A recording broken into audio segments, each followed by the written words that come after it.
Focus कर, अपना look पर ध्यान दो, हाइट सीख, जिम कर, बॉडी लैंग्वेज सुधार। 3 महीने में तहार कैरियर ना बर्बाद हो जाए, लेकिन 3 महीना अगर तू जी दे देवो तो तहार कैरियर संवर जाए।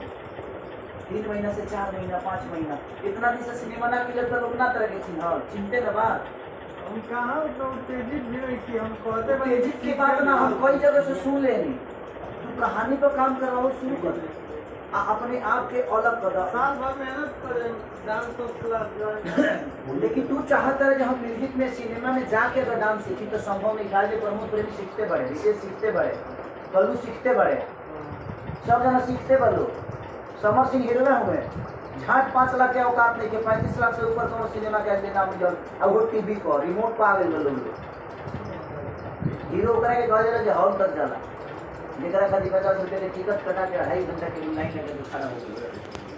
आना तो ठीक बा, 35 से ज्यादा ही बा। 28 29 मिनट सिमट जाता लोग। 28 29 30 बहुत ज्यादा सिपाही लगा। जब सिनेमा कार शुरू हो जाए तो 10 गो सिनेमा लेके लोग बना ली।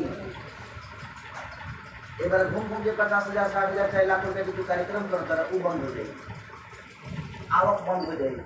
अभी तरह के 20 दिन साइन